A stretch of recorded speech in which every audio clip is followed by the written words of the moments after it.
SIR এর আবহে এদেশ থেকে পালাতে দেখা যাচ্ছে অবৈধ বাংলাদেশি অনুপ্রবেশকারীদের। ইতিমধ্যে সেই ছবিও ধরা পড়েছে সংবাদ মাধ্যমের ক্যামেরায়। সেই ঘটনায় রীতিমতো চর্চার কেন্দ্রবিন্দুও হয়ে উঠেছে। তবে এই প্রতিবেদনে আপনাদেরকে অন্য ধরনের একটি খবর দেব। এই ঘটনাও রীতিমতো শোরগোল ফেলে দিয়েছে। এবার ভাবছেন তো যে সেই ঘটনাটা কি, সেটাই আপনাদেরকে জানাবো। ভারতীয় জলসীমায় ঢুকে পড়ার অভিযোগে একটি বাংলাদেশি ট্রলারকে পাকড়াও করলো উপকূল রক্ষী বাহিনী। ওই ট্রলারে 15 জন মৎস্যজীবী ছিলেন বলে জানা গিয়েছে। অভিযোগ, রবিবার রাতে এফপি আল্লাহ মালিক নামে একটি বাংলাদেশি ট্রলার ভারতীয় জলসীমা অতিক্রম করে মাছ ধরতে ঢুকেছিল। ট্রলারকে দেখে উপকূল রক্ষী বাহিনীর সন্দেহ হয়। তখনই তারা মৎস্যজীবীদের জিজ্ঞাসাবাদ শুরু করে।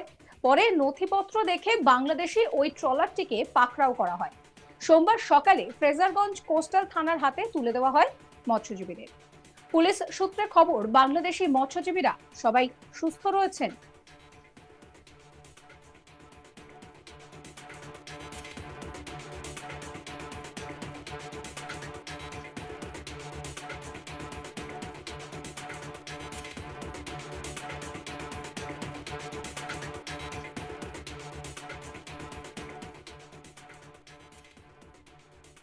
এ নিয়ে আমার কলিগ প্রসেনজিৎ সাহা একটি রিপোর্ট দিয়েছেন, সেই রিপোর্ট রইল আপনাদের জন্য।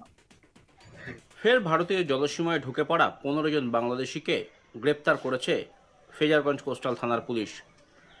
দক্ষিণ 24 পরগনার উপকূলবর্তী লাগোয়া এলাকাতেই বাংলাদেশি মৎস্যজীবীরা একটি ট্রলার নিয়ে ঢুকে পড়েছিল। রবিবার রাতে গোপন সূত্রে সেই খবর পায় কোস্টগার্ড।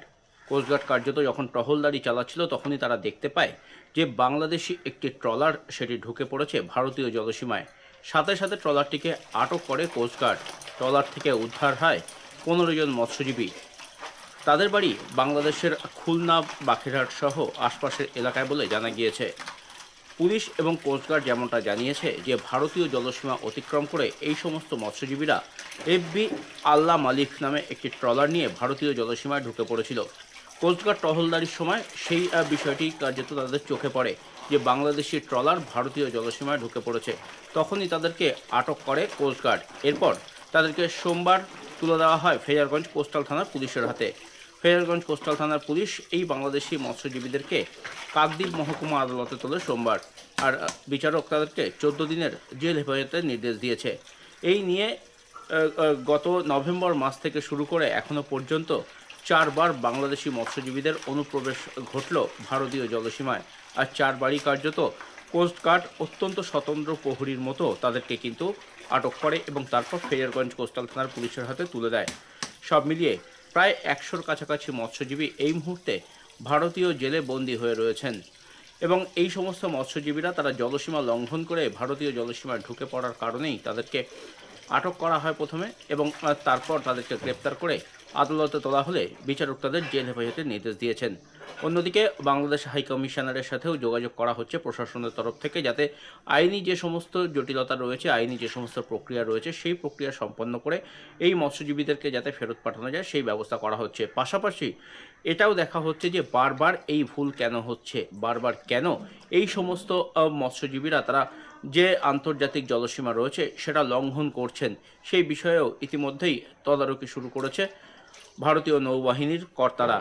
ইতিমধ্যেই বাংলাদেশের যে বর্ডার সিকিউরিটি ফোর্স রয়েছে বা বর্ডার সিকিউরিটি গার্ড রয়েছে তাদেরকে কিন্তু এ বিষয়ে সতর্ক করা হয়েছে। এমনকি বাংলাদেশি যে সমস্ত নৌসেনারা রয়েছে তাদেরকেও কিন্তু সতর্ক করা হয়েছে যাতে কিনা এই আন্তর্জাতিক জলসীমা লঙ্ঘনের বিষয়টি যাতে বারবার না ঘটে সেই বিষয়টি কিন্তু নজর দেওয়ার জন্য বলা হয়েছে। অন্যদিকে ভারতীয় মৎস্যজীবীরাও অনেক সময় আবহাওয়া খারাপ থাকার কারণে তারা এই জলসীমা কার্যত লঙ্ঘন করে বাংলাদেশের জলসীমায় ঢুকে পড়েন, এবং সেক্ষেত্রে তাদেরকেও কিন্তু বাংলাদেশি যে সমস্ত নিরাপত্তা রক্ষীরা রয়েছেন তাদের হাতে আটক হতে হয়। এবং এখনও পর্যন্ত বেশ কিছু ভারতীয় মৎস্যজীবী তারা কিন্তু বাংলাদেশের জেলে বন্দী হয়ে রয়েছেন।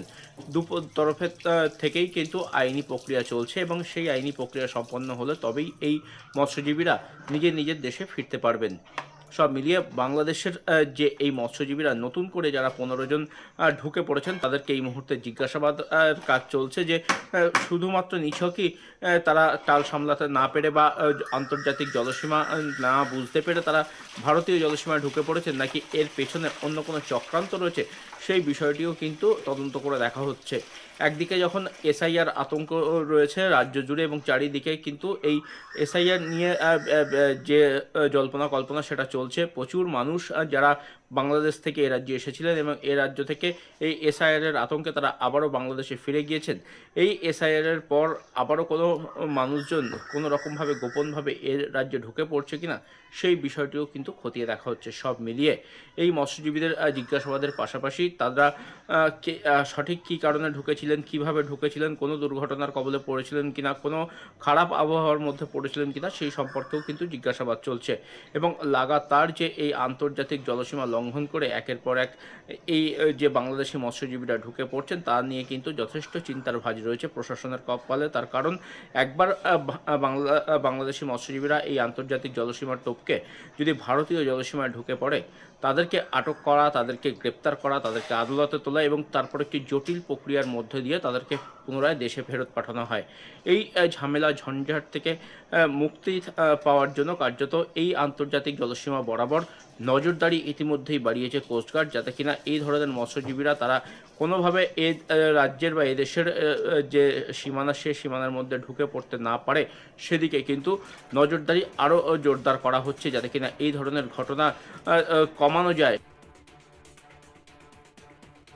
প্রসঙ্গত কয়েক মাস আগে একটি ভারতীয় ট্রলার পাকড়াও করে বাংলাদেশের উপকূল রক্ষী বাহিনী। এফপি পারমিতা নামে একটি ট্রলারকে পাকড়াও করা হয়।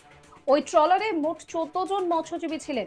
জানা গিয়েছে 30শে জুলাই পাথর প্রতিমা খেয়াঘাট থেকে মাছ ধরার উদ্দেশ্যে ট্রলারটি গভীর সমুদ্রে পাড়ি দেয়। ওই দিনই সন্ধ্যার পর ট্রলারটির ইঞ্জিন বিকল হয়ে পড়ে, ফলে সেটি গভীর সমুদ্রে ভাসতে থাকে। পরে ভারতীয় জলসীমা পেরিয়ে সেটি বাংলাদেশে ঢুকে পড়ে বলেই দাবি বাংলাদেশ উপকূল রক্ষী বাহিনী। আর তারপরেই বাংলাদেশের উপকূল রক্ষী বাহিনী ট্রলারটিকে পাকড়াও করে। আর এবার তার ঠিক উল্টো ঘটনাটা ঘটলো। বাংলাদেশি একটি ট্রলারকে এবার এখানে আটক করা হয়েছে। এই ঘটনায় বেশ কিছুটা হলেও চাঞ্চল্য ছড়িয়েছে। ওই ট্রলারে মোট 15 জন মৎস্যজীবী ছিলেন বলে জানা গিয়েছে।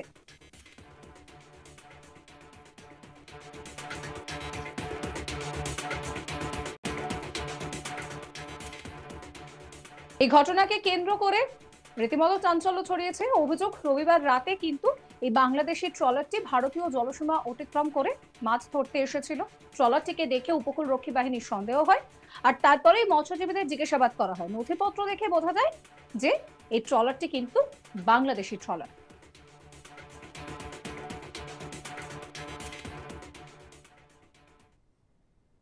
সমস্ত খবরের আপডেটের জন্য আপনাদের নজর থাকুক আজ তাক বাংলা। চ্যানেলটিকে সাবস্ক্রাইব করবেন, নোটিফিকেশন পেতে বেল আইকনে ক্লিক করতে ভুলবেন না।